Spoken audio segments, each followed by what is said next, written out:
세상은 갈수록 좋아지고 편해지고 있습니다. 어제 가족들이랑 어딘가 다녀왔는데요. 저는 그곳에 어떻게 가야 되는지 고민하지 않았습니다. 그냥 내비게이션에 목적지만 찍고 내비게이션이 말하는 대로 저는 따라가기만 하면 됐습니다.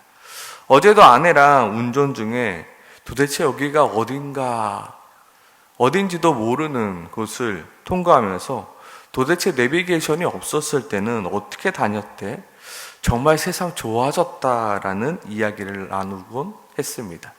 그러다 문득 이번 주일에 남자 성도님들이 테슬라는 요즘에 목적지만 입력하면 운전할 필요가 없어 라면서 나도 테슬라를 한 대 구매를 해야 될까라는 이야기를 나눴던 것이 기억났습니다.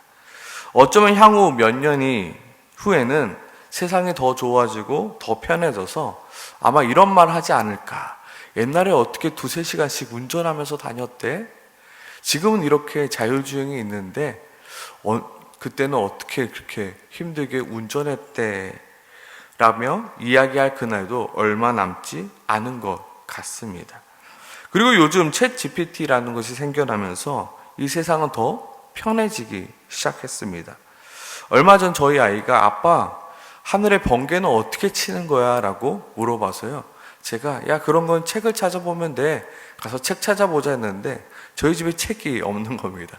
그래서 유튜브를 찾아보고 또 챗 GPT한테 번개는 어떻게 치는 거야? 아이한테 어떻게 설명하면 돼? 라고 물어보니까 단 몇 초도 안 돼서 챗 GPT가 그냥 답을 내려주는 겁니다. 또 며칠 전에 어떠한 분에게 식사 대접을 해야 돼서 식사 대접할 때 뭘 하면 좋을까? 그리고 그거와 어울리는 소스는 뭐고 그거와 어울리는 디저트는 뭐고 그거와 어울리는 음료수는 뭘까라고 물어보니까요. 싹 답이 다 나옵니다. 그리고 이것을 내가 만들려고 하는데 내가 우럴스에서 어떤 제품을 사면 돼? 챗 GPT에 물어보면요. 우럴스에 있는 제품을 딱 알려줍니다. 가격부터 시작해서 다 알려줍니다. 이만큼 세상은 너무나도 편해졌습니다. 이제는 더 이상 고민하지 않아도 되고 이제는 더 이상 생각하지 않아도 됩니다. 그냥 목적지만 입력하고 누르면 되고요. 그냥 챗 GPT한테 물어보면 그 답이 모두 나옵니다. 저는 이 문장을 쓰면서 조금 섬뜩했습니다. 왜냐하면 더 이상 우리가 고민하지 않고 생각하지 않는 것이 과연 좋은 것일까? 정말로 이 세상이 편해졌고 좋아졌다고 하는데 정말로 이게 우리에게 좋은 것인가? 예전 어른들이 이런 말 하잖아요. 나는 옛날에 전화번호 다 외웠어. 근데 저희들은 스마트폰에 다 저장이 되어 있으니까 심지어 내 전화번호조차도 기억하지 못하고 있는 세대를 살아가고 있지 않습니까? 과연 이게 좋은 것일까? 세상은 갈수록 좋아지고 편해지고 있다고 하는데 우리는 어찌된 게 더욱더 바쁜 일상을 보냅니다. 더 좋아지고 더 편해졌으면 더 쉼을 얻고 더 여유가 있어야 되는데 더 바빠지고 더 복잡해지는 삶을 살아가고 있습니다. 더욱더 중요한 것은 우리의 문제를 가지고 하나님께 나아가 묻는 시간이 사라지게 되어버렸다는 것입니다. 왜냐하면 하나님보다 더 빠르고 더 분명하게 답을 주는 것들이 이 세상 가운데 많이 나와 있기 때문입니다. 어쩌면 우리가 살아가는 세대 그리고 앞으로 살아가는 세대는 하나님 어떻게 하면 좋을까요? 하나님이 원하시는 방법은 도대체 무엇입니까? 라고 묻기보다는 바로바로 답해주는 AI의 시대가 되지 않을까요? 하나님께 묻기보다는 하나님보다 더 빠르게 나에게 답변을 주고 정확한 답을 주는 그 AI에게 묻는 시대가 오지 않을까요? 오늘 본문은 우리에게 AI에게 묻는 것이 아니라 이미 모든 것을 준비하고 모든 것을 준비한 것을 보게 하시는 하나님을 보게 하시면서 우리로 하여금 답은 이미 하나님 안에 있으니 너희는 너희의 문제를 가지고 하나님 안에 머물러 있어라라고 말하고 있습니다. 세상을 향하여 나가는 우리들에게 답은 거기에 있는 것이 아니라 어디에 있다고요? 하나님 안에 있으니 너희는 너희의 문제를 가지고 세상 가운데 나가는 것이 아니라 하나님 안에 더욱 머물러 있어라라고 말합니다. 어쩌면 우상들에게 나아가서 이거 어떻게 하면 좋은가요? 점집에 가서 이거 어떻게 하면 좋은가요? 어떻게 보면 세상 가운데 가서 이거 어떻게 하면 좋은가요? 라고 묻는 것이 아니라 너에게 더 필요한 것은 너희가 하나님 안에 더 머물러 있는 시간이다. 왜요? 하나님에게 이미 그 답은 준비되어 있고 그 준비된 답을 하나님은 우리에게 알려주시는 하나님이시기 때문입니다. 오늘 본문 느헤미야 6장에서 보면 느헤미야가 52일 만에 성벽을 모두 보수하게 되었습니다. 그러나 문제는 무엇이었습니까? 그 성읍은 광대하고 그 주민은 적으며 그 가옥은 미처 건축하지 못하였으므로 지금 예루살렘 성을 지킬 만한 사람이 없다는 것입니다. 느헤미야는 성벽만 보수하면 그 예루살렘을 지킬 수 있다라고 생각했을 것입니다. 그러나 정작 예루살렘 성벽을 보수하고 나니 그 성을 지킬 만한 그 숫자가 턱없이 부족했다는 것을 깨닫게 되는 것입니다. 물론 임시 방편으로 어제 본문을 보면 하나니와 하나냐를 세워서 해가 높이 뜨기 전에는 예루살렘 성문을 열지 말라라고 말합니다. 또한 성문이 닫혀 있을 때는 자기 집 앞 맞은편을 지키게 하였지만 이거는 어디까지나 임시 방편밖에 되지 않았다는 것입니다. 그렇게 느헤미야 7장 4절에서는요 느헤미야의 고민과 느헤미야의 문제가 나오고요, 그리고 그 다음 구절 오늘 본문의 7장 5절에는 그 고민과 그 문제에 대한 하나님의 해답이 나오고 있는 것입니다. 7장 5절이죠. 내 하나님이 내 마음을 감동하사. 원어 성경을 보면 어떻게 써 있냐면요, 하나님이 내 마음에 주셨다. 뭘 주셨습니까? 답을 주신 겁니다. 무엇을 주셨습니까? 귀족들과 민장들과 백성들을 모아 그 계보대로 등록하게 하라. 어떻게 보면 생뚱맞은 해답을 주셨습니다. 하지만 생뚱맞은 해답처럼 보이지만 하나님은 느헤미야에게 답을 찾아가는 방법을 알려주고 계십니다. 그렇게 느헤미야가 하나님의 말씀에 순종하였고 그 과정, 돌아온 자들의 그 계보를 얻게 하심으로 느헤미야를 통하여 얼마나 많은 이스라엘 백성들이 유다 땅으로 다시 돌아오게 되었는지 그 숫자를 확인하게 하고 온 장면이 바로 오늘 본문의 장면입니다. 결론적으로 하나님은 느헤미야에게 유다 땅으로 돌아온 이스라엘 숫자가 예루살렘 성을 방어할 만한 충분한 숫자인 42,360명이라는 사실을 확인하게 됩니다. 그리고 그 숫자를 확인한 느헤미야는 느헤미야 11장 1절에 보면요, 예루살렘 성을 방어한 인원을 확충할 그 방법을 세우고 있습니다. 느헤미야 11장 1절인데요. 이렇게 말하고 있습니다. 백성의 지도자들은 예루살렘에 거주하였고 그 남은 백성은 제비를 뽑아 10분의 1은 거룩한 성 예루살렘에서 거주하게 하고 10분의 9는 다른 성읍에 거주하게 하였는데 2절은요, 예루살렘에 거주하기를 자원하는 모든 자를 위하여 백성들이 복을 빌었느니라. 느헤미야는 성벽을 완성하였지만 성벽만 있을 뿐 그 성벽을 지킬 만한 숫자가 너무나도 적은 것을 보고 실망하고 낙심하고 있었습니다. 하나님, 내가 성벽을 세운 것이 부질없는 일이었나요? 성벽을 지킬 만한 사람도 없는데 내가 괜한 일을 하였나요?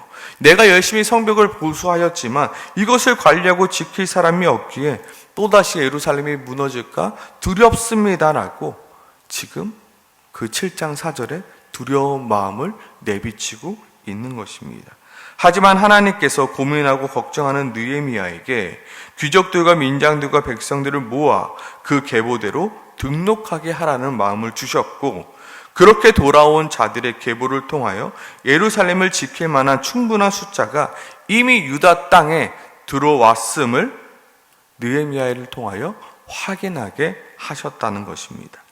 물론 느헤미야가 이렇게 걱정했던 것은 어쩌면 당연한 이야기였습니다. 왜냐하면 예스라가, 느헤미야 바로 전 예스라가 예루살렘에 왔을 때 함께 온 자의 숫자가 1,500명밖에 되지 않았고요. 느헤미야 또한 혈혈 단신, 자기가 아는 그 사람들만 데리고 왔기 때문에 예루살렘에 딱 왔는데 뭐예요? 황폐하고 사람들도 별로 없고 이 사람들이 전부인가? 도대체 사람들은 어디 갔나? 고민하고 걱정하고 있었기 때문입니다. 그러나 오늘 본문에 확인해 보면요. 수많은 사람들이 자기 성읍에 흩어져서 거주하였다라고 말하고 있습니다. 없는 게 아니라 모두 다 흩어져 있는 것이었다라고 알게 하신 것입니다. 결국 그들 중 10분의 1을 뽑아 예루살렘 성에 거주하게 하며 예루살렘 성을 지키게 할 수 있게 됐다는 것을 느헤미야는 깨닫게 된 것입니다. 하나님은 언제나 우리의 모든 고민과 모든 문제의 해답을 준비해 놓고 계신 하나님이십니다.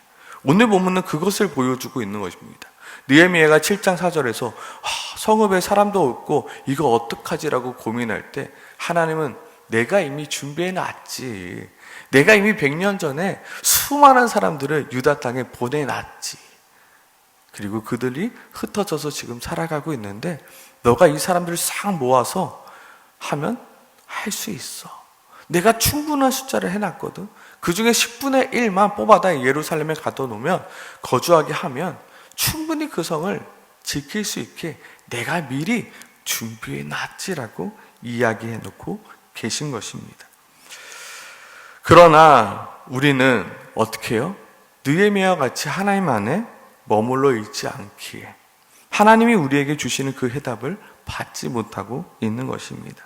어쩌면 우리는 너무나도 빠른 응답을 원합니다. 그리고 너무나도 정확한 답변을 원합니다.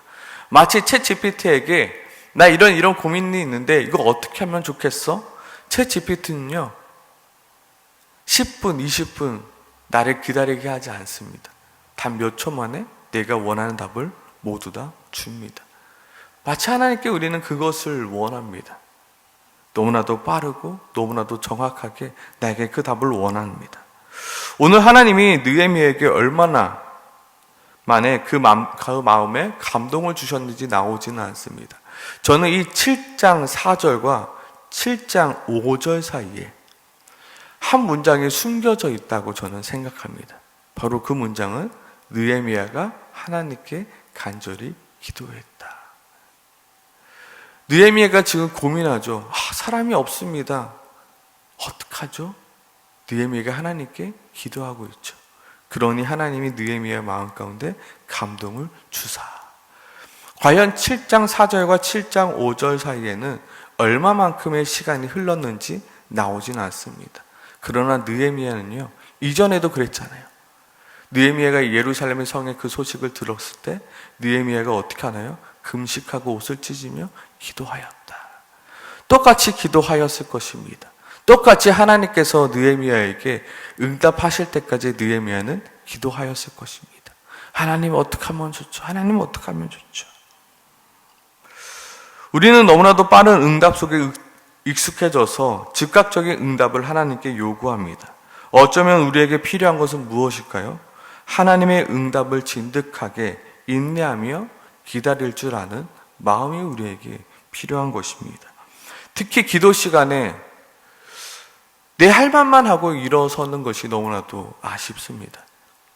하나님이 내 마음 가운데 주시는 그 말씀을 들을 그 시간이 필요하다는 것입니다.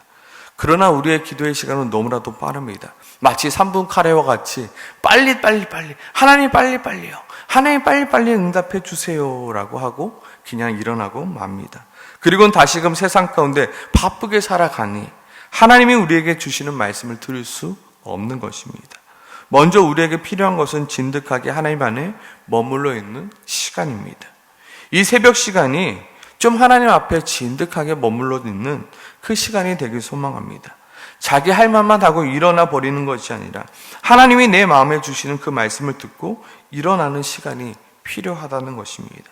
또한 오늘 본문 속 하나님께서 느헤미야 마음에 주신 그 해답은 정확하고 명료한 해답은 아니었습니다. 귀족들과 민장들과 백성을 모아 그 계보대로 등록하게 하라라는 마음은 또다시 느헤미야를 귀찮게 하는 마음이었습니다. 그러나 느헤미야는 그 일을 순종하고 있습니다. 하나님, 내가 성벽 완수했는데 또 그 사람들의 계보대로 어떻게 등록하라고요? 내가 그 일을 또 하라고요? 나도 힘들다고요. 이제는 지쳤다고요 라고 말할 수 있습니다. 내가 그거 왜 해야 돼요? 라고 말할 수도 있습니다. 그러나 느헤미야는 그 말씀에 순종했고, 그 순종함으로 무엇을 찾게 됐나요? 그 전에 스룹바벨과 왔던 사람들의 그 족보를 찾게 되었고, 수많은 사람들이 이 유다 땅에 이미 들어와 있음을 확인하게 된 것입니다. 물론 하나님이 나의 마음 가운데 주시는 그 해답들은 정확하거나 명료하지는 않습니다. 도대체 이것을 왜 해야 하는지 이유조차 알지 못하는 해답들을 주실 때가 있습니다.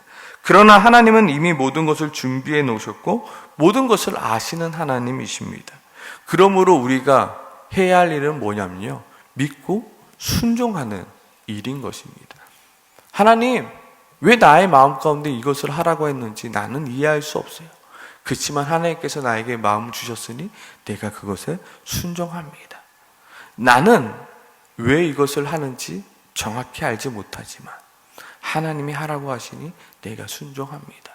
느헤미야가 왜 그것을 계보대로 족보에 기록하게 되었나요? 이유는 알 수 없어요. 그렇지만 하나님이 내 마음에 감동을 주사 내가 그 일을 합니다 할 때 하나님이 그 계보를 찾게 하셨고, 와, 충분한 숫자가 있구나를 확인하게 되었고, 나중에 11장 1절에 보면 그 계보의 10분의 1대로 뽑아서 예루살렘 성에 거주하게 하는 그 방법을 찾게 하신 하나님이십니다. 요즘 세상이 참 좋아졌습니다. 모든 것이 빠르고 정확합니다. 그럼에도 불구하고 우리는 어떻게 해야 된다고요? 하나님이 나를 위하여 준비해 놓으신 것을 발견하기 위해 하나님을 찾고 하나님 안에 머물러 있어야 되는 것입니다. 하나님 안에 머무를 수 있는 그 시간을 확보해야 되는 것입니다. 오늘 이 시간 하나님 안에 머무르기 소망합니다. 하나님께서 이미 나를 위하여 준비해 놓고 계신 것들, 그것들을 우리에게 알게 하십니다. 느헤미야의 마음 가운데만 감동으로 주신 것이 아니라 우리의 마음 가운데도 하나님께서 그 해답과 그 답변을 주시는 하나님이심을 믿고 이 시간 기도하며 하나님 앞에 머물러 가는 우리 모두가 되길 소망합니다. 기도하겠습니다.